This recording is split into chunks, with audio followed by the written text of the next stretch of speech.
Hi, I'm Paul Guppy. I'm senior researcher for the Washington Policy Center, and this is our regular weekly update about what our elected representatives are doing in the state capitol, what our representatives are doing for us and maybe to us down in Olympia, passing laws and new regulations that are going to affect everybody's life in our state. We appreciate those who watch our videos. We try to get the word out as much as possible. We want to connect with as many people as possible across the state. We very much believe in free speech, which leads to free minds, free opinions, open debate. That is something that we are trying to encourage, and we think it's needed more today than ever before. So, as I've said before, we are happy to work with traditional media, but we also want to create a direct connection with the people of our state and let them know what's going on. In that spirit, I always encourage our viewers to like and share this video and also post something in the comment if you like. Doesn't even have to be positive. You can post something critical. That's fine too. We do look at the comments and we appreciate that dialogue that we hear from people. Regarding the legislative update itself, the legislature has been in session a little more than a week. The current issue regarding procedure is that the House of Representatives is passing their permanent rules, which will govern how procedures go during the session. Usually that is boring and routine. It's the mechanics of lawmaking. Nobody but insider professionals would care about that, except this time, the Democrat majority in the House is trying to change an interior regulation that would cut off debate with just a simple majority of a vote, which of course the Democrats have. The current rule, and which has been in place since 1891, is that debate is ended on a bill or an amendment when 2/3 of members vote for that. So that gives the minority some play in order to keep open debate going. Often this is done by agreement or voice vote. It's not like it creates controversy all the time, but it does give the right of the minority party, in this case the Republicans, to say, we have another amendment to offer. We have more comments to make. We want to discuss more. The current proposal under the House rules would cut that off, and as I say, make that a simple majority vote. And here's the irony about these kind of limits is that the majority party has the simple majority to change the supermajority vote. So they are probably going to put in new rules that will be more restrictive. The reason that that kind of insider parliamentary rule is interesting to us is we hear a great deal about defending our democracy and how important our democracy is. And then you look at how one party is actually running the show in Olympia, and they are restricting access to open debate. And we think that moves in the wrong direction. Regarding the numbers, more than 1,100 bills have been introduced so far this session in just a little over a week. That includes pre-filed bills as well. When you look at the numbers, there are 147 lawmakers altogether, House and Senate, down in Olympia. So you can see that a fairly small number of lawmakers are introducing well over 1,000 bills. 1,100, we're probably up beyond 1,200 now. The person who takes the cake as introducing the most bills, I looked this up out of curiosity, is Representative Julia Reed. She has introduced 214 bills. So that gives you an idea of what each lawmaker is up to.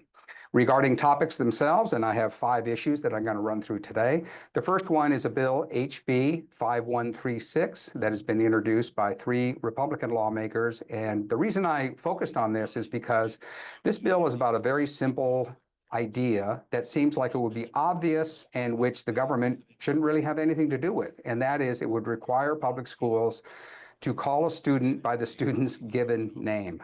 And as any parent will tell you, and I'm a parent myself, it seems fairly obvious that when you name a child, that is the child's name.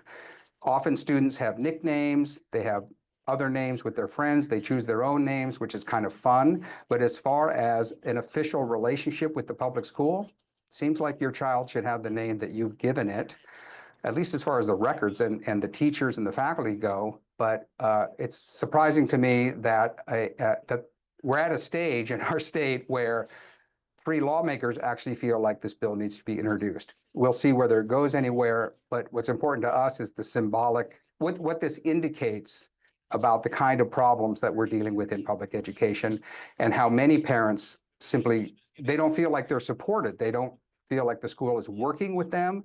They don't think the school has created an honest professional relationship in helping to raise children. And this bill is just an indicator of that. Moving on to the next issue is HB 1152. This is one of a series of gun control bills that the Democrats have introduced. This particular one would require rules about how guns are stored in the home or in your vehicle. Again, this is common sense. Most gun owners are responsible in this way, but what we see it as is, once again, another erosion of civil rights. The bill had a hearing last Tuesday in the House Civil Rights and Judiciary Committee, and as you would expect, virtually everybody in the hearing room was advocating for more gun control. But now that we have signups online, 2,000 people signed up online, and most of them were against this legislation. So the committee is hearing from the public about it. What the bill would do would be to make it a crime to, if you're not storing a firearm in the right way, there would be a $1,000 penalty for every violation. But another factor of the bill is also concerning regarding civil rights, and that is if a firearm is stolen and it's used in a crime, then the owner of the firearm could be held liable to that, all the way up to a felony. And this is a first, and of course, if you're convicted of a felony, you lose your firearm rights. So this is the first example I've seen in public policy where an offense caused by another person is penalized on someone else. And I think there's a risk there. It's kind of ironic that the House Civil Rights Committee, so-called, is moving in the direction of taking away a civil right. The supporters of the bill say that it is, quote, aimed at reducing gun violence. As I always say, grammar is an indicator of interior thinking. Yeah, the bill is aimed at that, but does it actually do that? And when you look at the data, the gun control laws that the state has passed, the NRA has counted 28 gun control laws that Washington has passed in the last 10 years, and it has not reduced gun violence or gun crime, particularly if you take self-inflicted firearms incidents out and you just look at gun crime. These micro rules that they keep passing have had no effect on public safety, although public safety is what supporters say that they are aiming for. What ends up happening is, I think, what supporters of restricting gun rights really want, and that is to create like a web of rules that trip people up. If you are sincerely trying to follow the rules, doing everything safely, you have a good chance of violating one of these technical rules and losing your right to own a firearm. So it seems like it's more in the direction of creating this web of regulations that leads to citizen disarmament from the government's point of view, as opposed to actually being focused on gun safety. The bill had a public hearing, as I mentioned, and the next step is for the committee to vote on it, and we'll see how that goes. Next is a bill, HB 1213.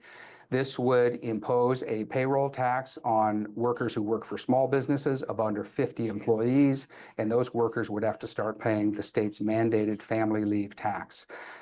This family leave program began in 2017, and when it was negotiated through the legislature, small business owners and many lawmakers who represent small business owners in their neighborhoods specifically said, hey, this is really burdensome to small employers. There are all kinds of complicated rules. It creates a new tax, as I mentioned. And the employer, when a worker is on leave, the employer has to hold that job open.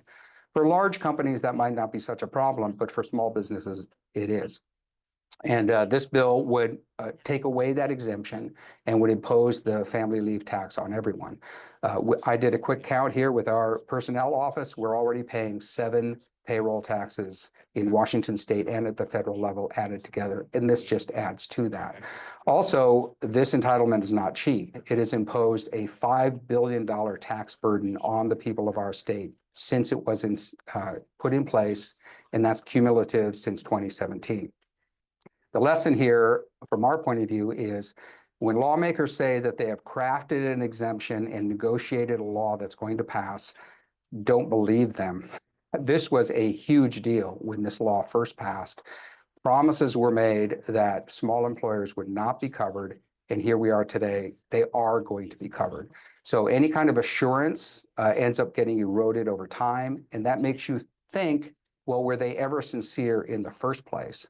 I think the plan was always to impose this on everyone, but they couldn't get it through without promising this exemption first. Now they're taking the exemption away. So that creates a credibility problem that people have with elected representatives. The next issue also goes to credibility, and that is SB 5041. And this bill came up, a similar bill came up last year. It was defeated. And we'll see how it does this time. And what SB 5041 would do would be to pay union workers to go on strike. So the state has an unemployment insurance program, which has been in place for years, and that is meant to pay people who find themselves out of work, who are unemployed. Everybody supports this.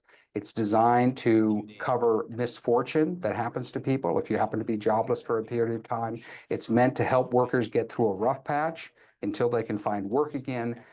It's collectively funded through a payroll tax. Employers contributed as well. This is a principle that people agree with.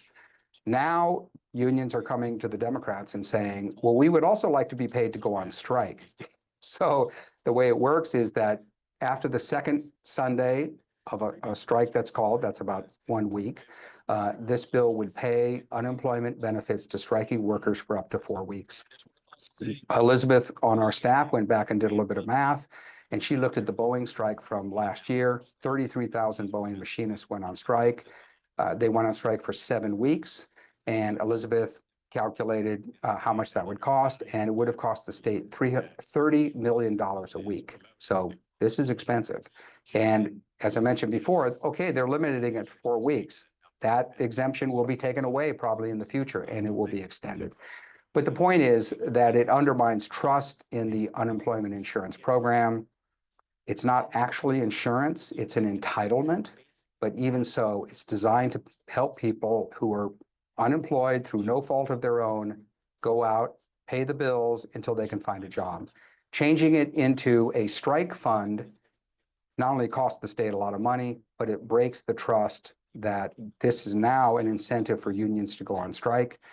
And the other point is, if a union is being paid to go on strike, what's their incentive for ending the strike? It removes that natural incentive for employers and strikers to come to an agreement so that we can have civil peace and the economy can get back together and we can move forward. So we'll see how that bill is. It's in the Senate Labor and Commerce Committee right now. The next issue is we are suing the Department of Ecology, Washington Policy Center is. So our board member, Roger Boland, mentioned to me earlier today, he said, be sure to mention that lawsuit that we have.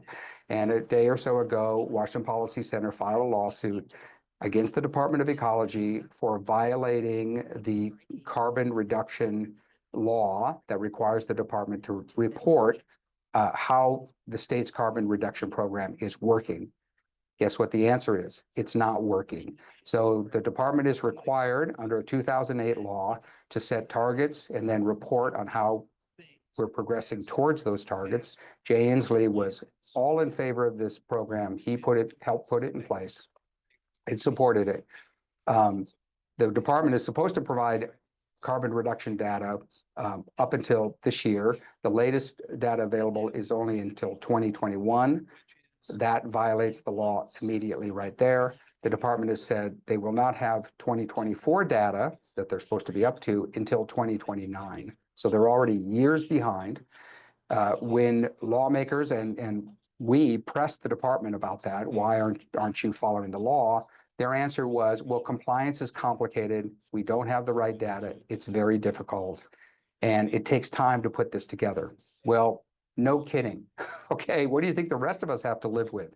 If you went to the government and said, I can't comply with a regulation because it's complicated, that excuse would get you nowhere.